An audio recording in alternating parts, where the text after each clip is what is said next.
Hello students, welcome on my YouTube channel Barnaul Science and this is me ज्ञानू मोदी। तो चलिए आज हम लोग एक धमाकेदार टॉपिक को डिस्कस करते हैं और वो टॉपिक है प्रिंसिपल ऑफ होमोजेनिटी जो डिस्कस किया जा रहा है डायमेंशनल एनालिसिस सेक्शन बी के तहत, है कि नहीं। तो अभी हम लोग डायमेंशनल एनालिसिस कर रहे हैं। पहला सेक्शन ए जो है इसका पिछला वीडियो आपने देखा और इस वीडियो में हम लोग प्रिंसिपल ऑफ होमोजेनिटी को डिस्कस करेंगे उसके और अभी जो सीरीज़ में चल रहा है, अभी जो डायमेंशनल एनालिसिस चल रहा है, इसमें हम डायमेंशनल एनालिसिस के एप्लीकेशन को देख रहे हैं। तो चलिए शुरू करते हैं आज का सुहाना सफ़र और सीखते हैं हम लोग प्रिंसिपल ऑफ होमोजेनिटी क्या है और इसके क्या फ़ायदे हैं। चलिए, तो सबसे पहले आता है क्या ये प्रिंसिपल ऑफ होमोजेनिटी। तो इसको इसका डेफिनेशन क्या है। तो प्रिंसिपल ऑफ होमोजेनिटी का डेफिनेशन है, ये कहता है कि फिजिकल क्वांटिटीज़ जिनका कि there is a slight spelling mistake. हाँ, तो फिजिकल क्वांटिटीज़ जिनका कि सेम डायमेंशन हो, हम उनको जो है ऐड कर सकते हैं, हम उनको सब्सट्रैक्ट भी कर सकते हैं, यानी उनका एडिशन और सब्सट्रैक्शन हो सकता है। यानी कहने का मतलब जिन फिजिकल क्वांटिटीज़ का डायमेंशन सेम होता है उनका हम एडिशन कर सकते हैं, उनका सब्सट्रैक्शन भी हो सकता है। इसी प्रिंसिपल को कहा जाता है प्रिंसिपल ऑफ होमोजेनिटी और कुछ नहीं है। बस अब समझते हैं डिटेल में। ये तो हो गया डेफिनेशन, छाप लो या लिख लो। आगे बढ़ते हैं, अब समझेंगे इसको डिटेल में।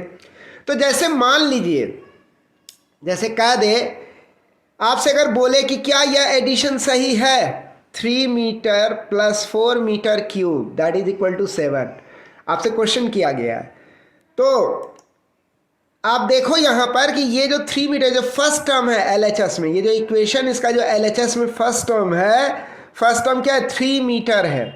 तो ये फर्स्ट टर्म रिप्रेजेंट किसको कर रहा है, ये जो फर्स्ट टर्म है ये किसको रिप्रेजेंट कर रहा है, ये रिप्रेजेंट कर रहा है लेंथ फिजिकल क्वांटिटी को।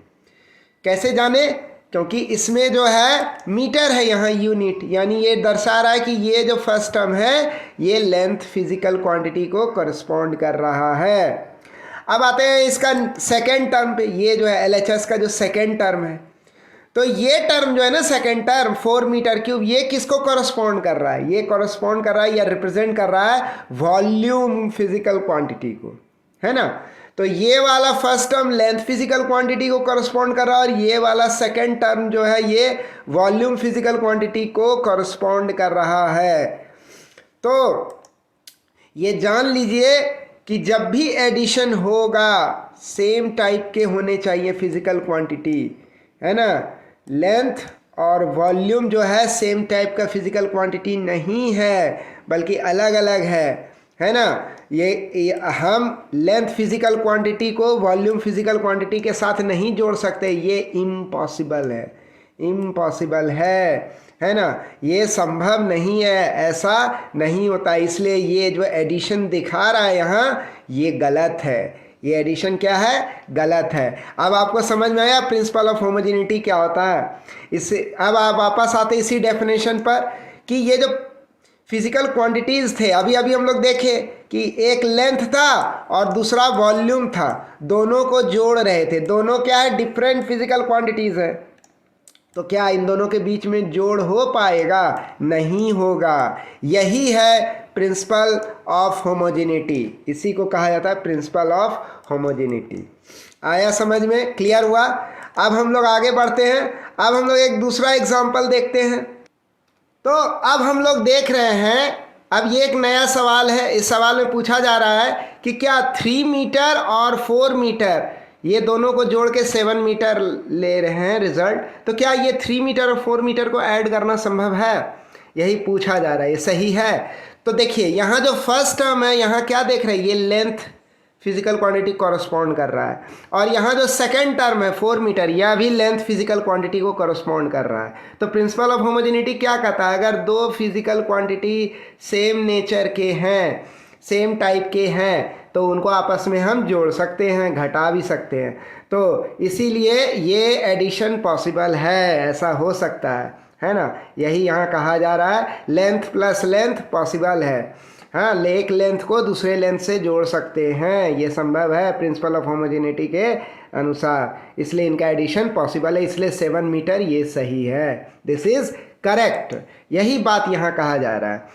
अब नेक्स्ट आता है कि पूछा है कि 4 metre cube minus 3 metre that is equal to 7, क्या यह सही है, क्या यह पॉसिबल है? तो इसका आंसर है कि देखिए, फर्स्ट टर्म किसको करस्पॉन्ड कर रहा है, वॉल्यूम फिजिकल क्वांटिटी को, और सेकंड टर्म किसको करस्पॉन्ड कर रहा है, लेंथ फिजिकल क्वांटिटी को, है ना। तो वॉल्यूम माइनस लेंथ ये नहीं हो सकता है, इम्पॉसिबल। हम कर सकते हैं क्या, वॉल्यूम माइनस वॉल्यूम कर सकते हैं या लेंथ माइनस लेंथ कर सकते हैं as per principle of homogeneity, लेकिन वॉल्यूम माइनस लेंथ नहीं कर सकते, क्योंकि यहाँ प्रिंसिपल ऑफ होमोजेनिटी जो है वह वायोलेट हो रहा है। So this is not possible, ये पॉसिबल ही नहीं है। ठीक है, बात समझ में आई है ना। अब समझ में आ रहा है प्रिंसिपल ऑफ होमोजेनिटी। अब आता है एप्लीकेशन ऑफ डायमेंशनल एनालिसिस। तो अब देखिए, हम लोग पिछले वीडियो में भी पढ़ रहे थे, जिसके जस्ट पहले वाला वीडियो जो था डायमेंशनल एनालिसिस सेक्शन ए जो हम लोग पढ़े थे, तो उसमें भी हम लोग डायमेंशनल एनालिसिस का एप्लीकेशन सीखे थे।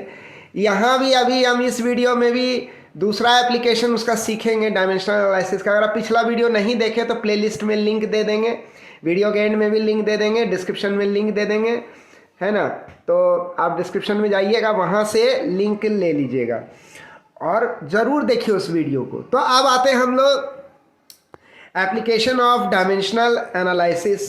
ये अब हम लोग यहाँ इसमें सीखेंगे कि किस तरह से जो है कोई भी फार्मूला करेक्ट है कि वो रॉन्ग है, हाँ, किसी भी फार्मूला का जो है डायमेंशनल करेक्टनेस वो चेक किया जाता है डायमेंशनल एनालिसिस करके। तो चलिए अब सीखते हैं हम लोग इस चीज़ को कि कैसे हम लोग पता करते हैं कोई फार्मूला रॉन्ग है, तो डायमेंशनल बेसिस पे कैसे उसको प्रूव करेंगे, कैसे उसको पता लगाएंगे, कैसे उसको चेक करेंगे, यही अभी यूटिलाइजेशन देखेंगे हम लोग डायमेंशनल एनालिसिस का।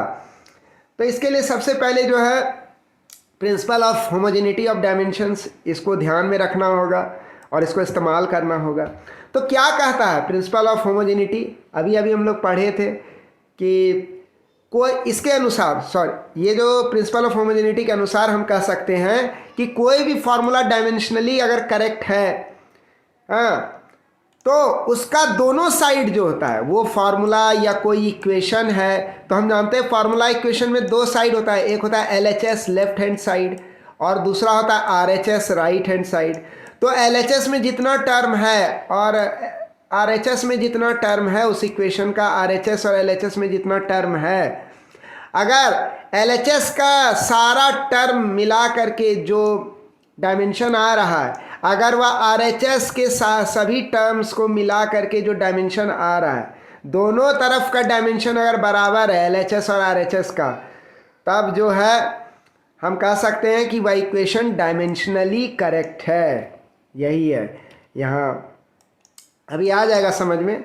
न्यूमेरिकल्स वगैरह एक दो सॉल्व करने के बाद तो फिर बल्ले बल्ले है ना, एकदम क्लियर हो जाएगा। तो अभी हम लोग चेक करेंगे कि सेकेंड इक्वेशन ऑफ मोशन जो होता है, क्या वो डायमेंशनली करेक्ट है या नहीं है। सेकेंड इक्वेशन ऑफ मोशन क्या होता है, हम लोग पढ़े हैं, बच्चा बच्चा जानता है, S = UT + ½ AT², है ना। अब ये मत बोलना कि सेकेंड इक्वेशन ऑफ मोशन क्या होता है, फिर तो गड़बड़ बात है ना।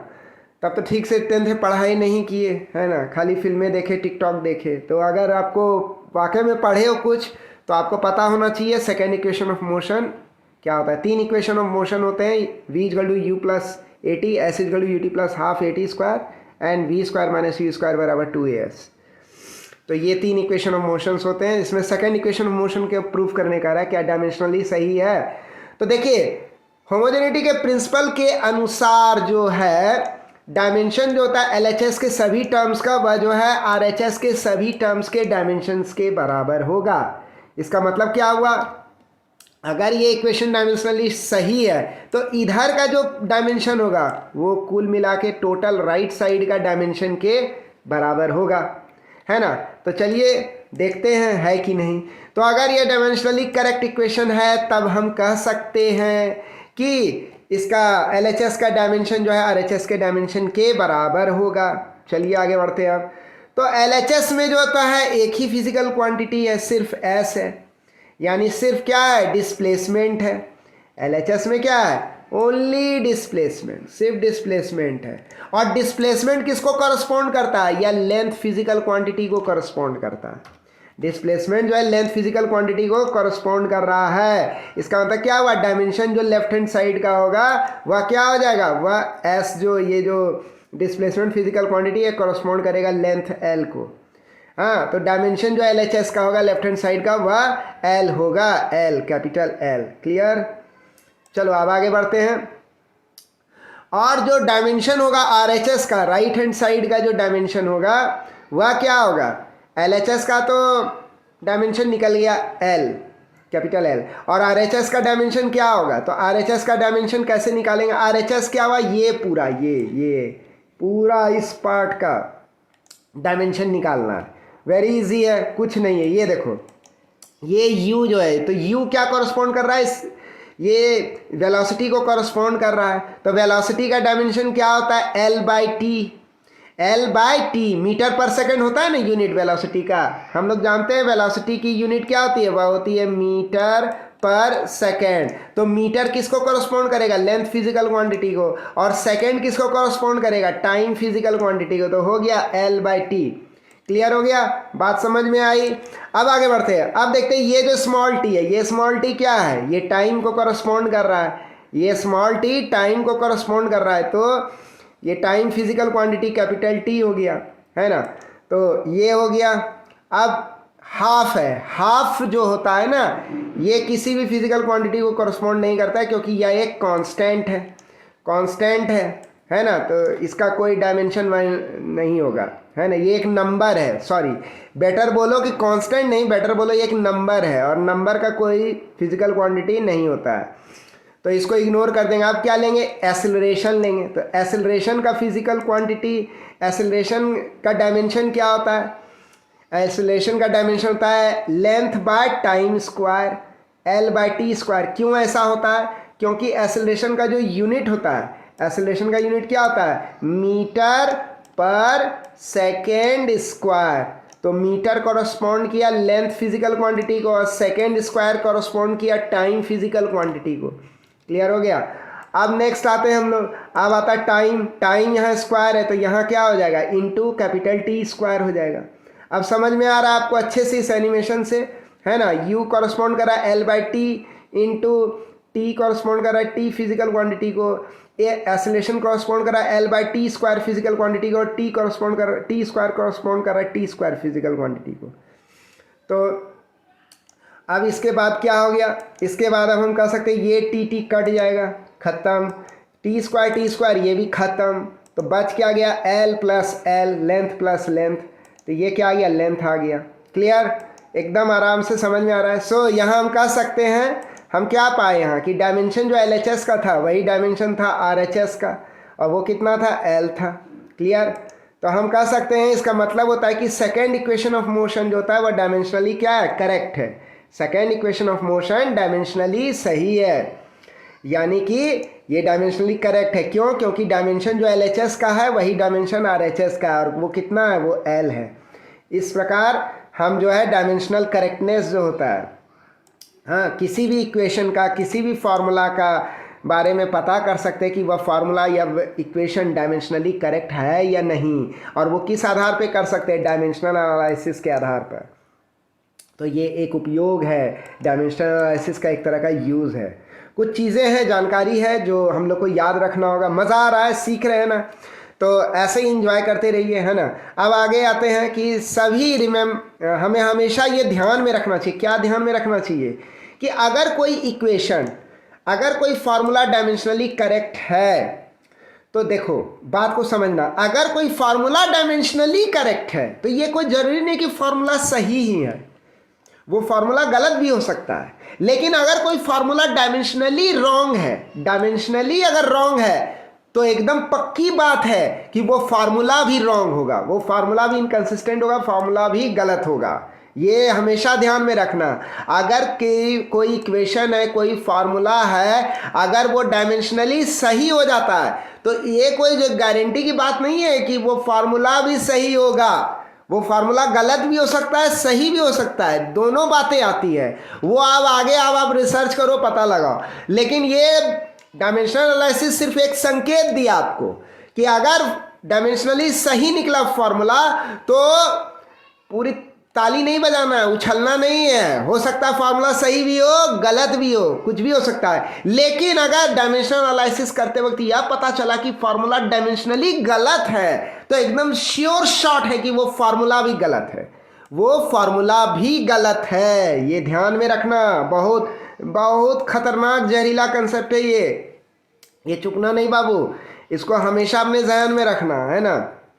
चलो अब आते हैं कि जितने भी सही फार्मूला होते हैं उनके डायमेंशंस भी सही होते हैं। ये भी है, जितने भी फार्मूला सही, अगर कोई सही फार्मूला हम लेते हैं तो उसके डायमेंशंस हमेशा सही होंगे, वो डायमेंशनली करेक्ट होगा, वो सही होने के साथ साथ डायमेंशनली भी सही होगा।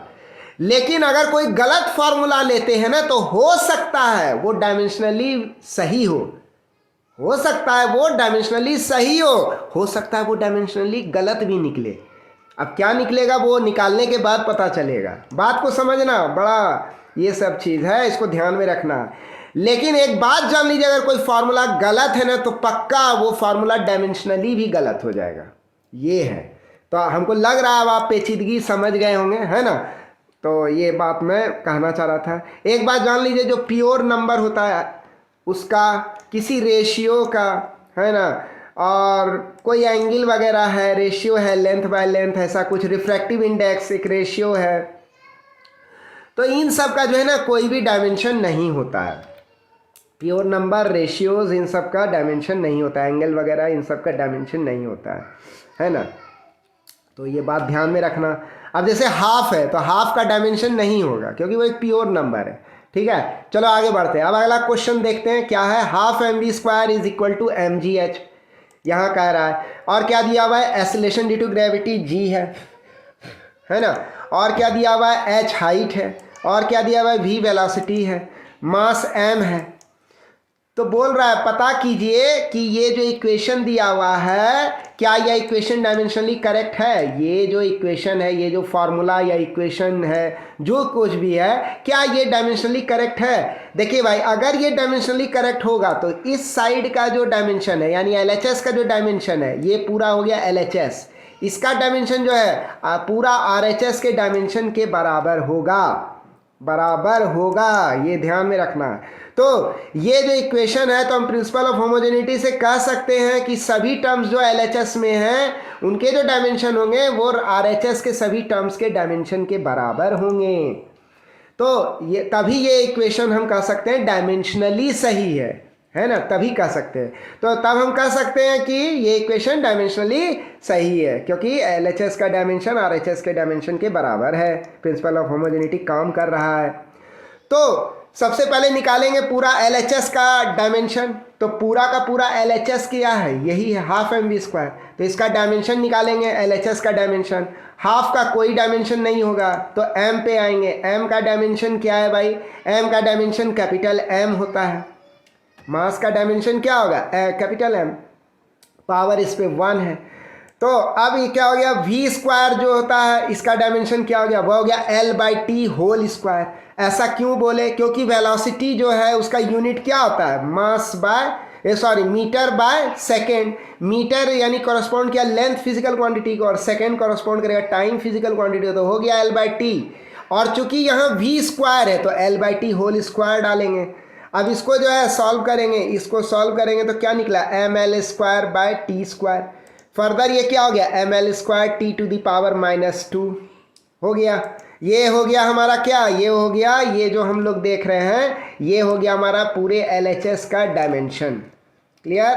अब हम लोग निकालेंगे RHS का डायमेंशन। RHS क्या है, mgh, ये RHS है, इसका डायमेंशन निकालते हैं। तो ये m जो है यहाँ आ गया, ये m आया तो क्या हो गया, कैपिटल M हो गया, मास है कैपिटल M, इसका सिंबल क्या है, मास फिजिकल क्वांटिटी का कैपिटल M है।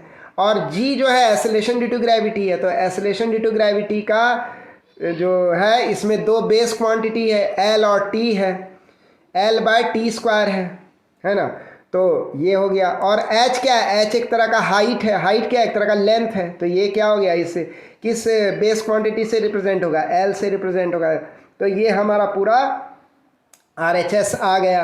अब इसको जब हम सॉल्व करेंगे तो क्या होगा, ml square by T square, further क्या निकला, ml square T to the power -2, यानी ये हमारा क्या हो गया। इस प्रकार हम क्या पाएँ कि डायमेंशन जो LHS का है वही डायमेंशन RHS का है, यानी वो कितना, ml square T to the power -2 है। यानी इसका मतलब हम कह सकते हैं कि इक्वेशन जो है half mv square that is equal to mgh, ये वाला जो इक्वेशन था, ये इक्वेशन क्या है, डायमेंशनली करेक्ट है, क्योंकि जो लेफ्ट हैंड साइड का जो डायमेंशन है वह राइट हैंड साइड के डायमेंशन के बराबर है। तो हमको दिया हुआ है क्वेश्चन में, क्या दिया हुआ है हमको कि SI यूनिट जो होता है काइनेटिक एनर्जी का, वह क्या है, ये हो गया, ये सॉल्व हो गया, ये जो था ना हम लोग का, ये सॉल्व हो गया कि ये इक्वेशन डायमेंशनली करेक्ट है। अब आगे बढ़ते हैं अगला क्वेश्चन पे, अगला न्यूमेरिकल देखते हैं। अगला क्वेश्चन में क्या दिया हुआ है कि SI यूनिट जो है काइनेटिक एनर्जी का SI यूनिट कितना है, किलोग्राम मीटर स्क्वायर पर सेकेंड स्क्वायर, ये SI यूनिट है काइनेटिक एनर्जी का, क्वेश्चन में दिया हुआ है। ठीक है, अब क्या दिया हुआ है, बोल रहा है पता कीजिए कि ये जो फॉर्मूला दिया हुआ है या ये जो इक्वेशन दिया हुआ है, ये इक्वेशन डायमेंशनली सही है या गलत है, इस बात का पता लगाइए। इस इक्वेशन के बारे में क्या है equation, kinetic energy is equal to m square into V cube. हमको पता करना है कि ये इक्वेशन डायमेंशनली करेक्ट है कि नहीं। तो चलिए शुरू करते हैं। SI यूनिट जो होता है काइनेटिक एनर्जी का क्या है, क्वेश्चन में दिया हुआ है LHS में काइनेटिक एनर्जी है, RHS में m square into V cube है। तो ये जो काइनेटिक एनर्जी LHS में है इसका यूनिट है किलोग्राम मीटर स्क्वायर पर सेकेंड स्क्वायर।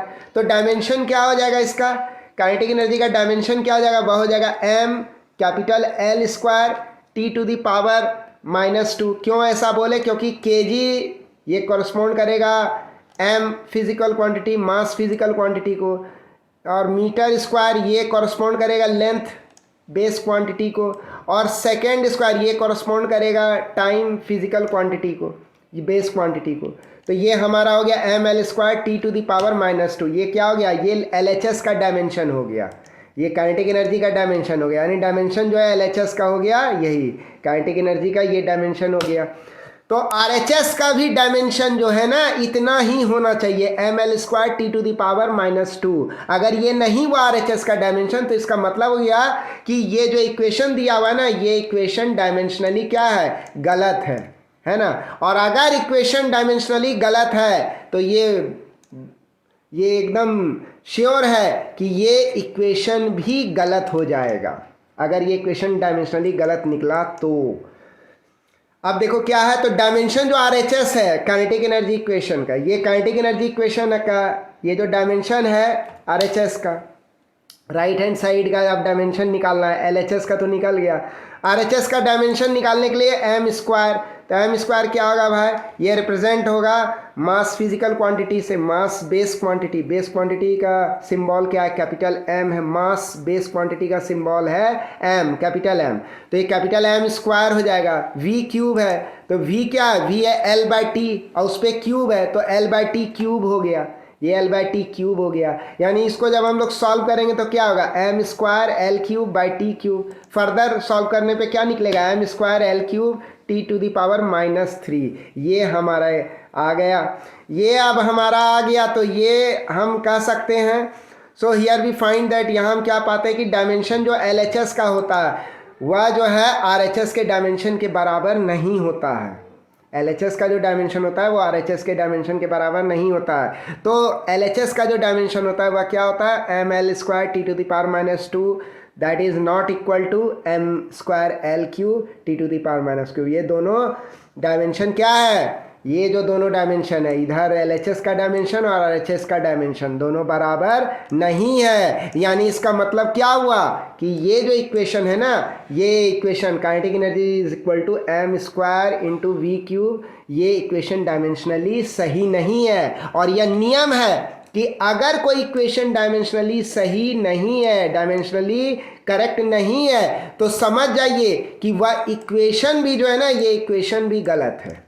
ये इक्वेशन या फार्मूला जो है गलत है, श्योर शॉर्ट है, तो ये फार्मूला भी इनकरेक्ट हो गया। मज़ा आया? हमको लगता है आप काफ़ी इन्जॉय किए होंगे, सीखे होंगे, बहुत कुछ जाने। तो ये था पार्ट 16 है ना, डायमेंशनल एनालिसिस सेक्शन बी। हमको लगता है आप काफ़ी इन्जॉय किए होंगे, ठीक है। और ये जो चैप्टर है इसमें हम लोग प्रिंसिपल ऑफ होमोजेनिटी को डिस्कस किए थे। अगला पार्ट आ रहा है डायमेंशनल एनालिसिस सेक्शन सी आएगा, है ना। तो अभी जो सीरीज़ चल रहा है वो यूनिट्स एंड मेजरमेंट का सीरीज़ चल रहा है, चैप्टर 1। आप जो है इस प्लेलिस्ट में जाइए, देखिए बीच से कोई भी वीडियो समझ में नहीं, अगर आपको ये वीडियो समझ में नहीं आया तो आप जाइए प्लेलिस्ट में, वहाँ से आप पूरा एक एक वीडियो देखिए। कौन सा प्लेलिस्ट में जाना है? यूनिट्स एंड मेजरमेंट, लिंक दे देंगे डिस्क्रिप्शन में, वीडियो के एंड में भी लिंक रहेगा। अगर आपको ये वीडियो अच्छा लगा तो आप हमारे इस प्यारे से यूट्यूब चैनल बर्नौल साइंस को लाइक कीजिए, सब्सक्राइब कीजिए, बेल आइकन को प्रेस कीजिए, जितना हो सके इस वीडियो को शेयर कीजिए, और प्लीज़ कमेंट्स ज़रूर लिखिए, हमें बेसब्री से आपके कमेंट्स का इंतज़ार रहता है, ठीक है। तो तब तक के लिए इन्हीं शब्दों के साथ मैं आपसे अब इजाज़त चाहूँगा। मिलेंगे आपसे हम अगले वीडियो में, नेक्स्ट वीडियो में, ठीक है। Thanks for watching the video.